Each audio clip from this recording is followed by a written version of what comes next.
Penggunaan alat peraga berupa baliho yang kini marak digunakan oleh partai politik dan para calon anggota legislatif dinilai dapat merusak lingkungan. Selain itu, dari segi elektabilitas juga tidak terlalu signifikan. Belum lagi biayanya mahal sehingga caleg menjadi boros dalam pengeluaran untuk kampanye. Hal tersebut disampaikan akademisi FISIP UNUD, Dr. Made Anom Wiranata yang diwawancarai di Denpasar, Selasa 24 Oktober lalu. Menurutnya, apa yang dilakukan para caleg saat ini tidak akan memberi dampak banyak bagi keterpilihan mereka pada saat pemilu nanti. Menurut Anom, baliho dipasang di jalan, di mana warga hanya dapat melihatnya sepintas. Belum lagi jika dalam satu titik terpasang tidak hanya satu melainkan banyak baliho. Mereka yang melihat baliho caleg hanya akan mengenal nama sepintas. Belum tentu akan dijadikan referensi saat pencoblosan. Ini harus dihitung dari biaya dan manfaat ya. Pertama bagi calegnya, mengeluarkan biaya yang besar itu apakah sudah sesuai dengan apa yang akan didapatkan, suara misalnya.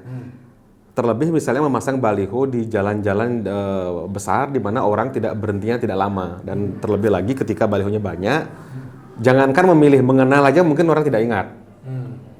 Di lampu stopan sebentar, kemudian lewat lampu stopan lagi, ada baliho lagi, sekian perempatan orang ingatnya siapa sih gitu kan.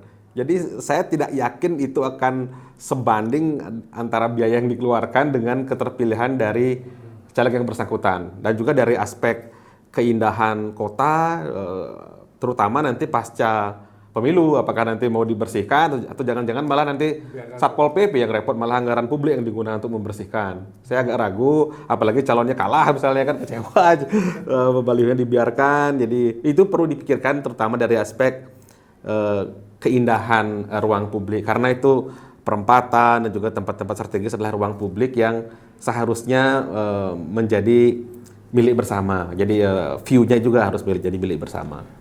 Lebih jauh Anom mengatakan, caleg perlu menggunakan jalan lainnya yang akan lebih efektif. Salah satunya dengan memperkenalkan diri secara door-to-door kepada para pemilih. Di negara dengan demokrasi yang lebih maju, seperti Amerika, ada relawan para caleg yang memperkenalkan program secara door-to-door.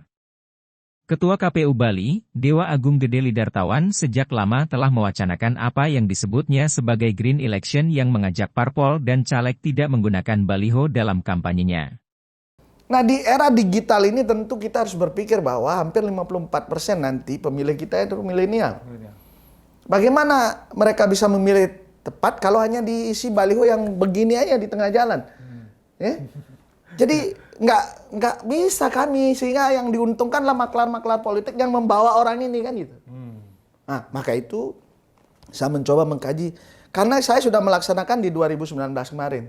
Pada saat saya masih di Bangli, ya saya sudah memulai dengan calon anggota DPD Kabupaten Bangli yang tidak boleh pasang baliho. Kita buat pernyataan, kita buat surat pernyataan seluruh seluruh partai politik, karena pesertanya adalah peserta partai politik yang menyatakan bahwa bersedia tidak memasang baliho.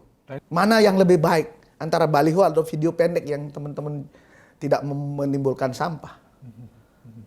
Sisa baliho setelah proses kampanye selesai akan menjadi sampah yang sulit diurai, sehingga berpotensi ikut andil merusak lingkungan. Wacana mewujudkan green election akan terus digaungkan oleh KPU Bali dengan mengajak para peserta pemilu tidak lagi menggunakan baliho. Cara lainnya yang dapat ditempuh dengan menggunakan media massa atau media sosial yang tersedia. Cara seperti ini selain ramah lingkungan juga akan lebih efektif dalam meningkatkan elektabilitas. Nyoman Winata dan Suka Adnyana melaporkan untuk Bali Post TV.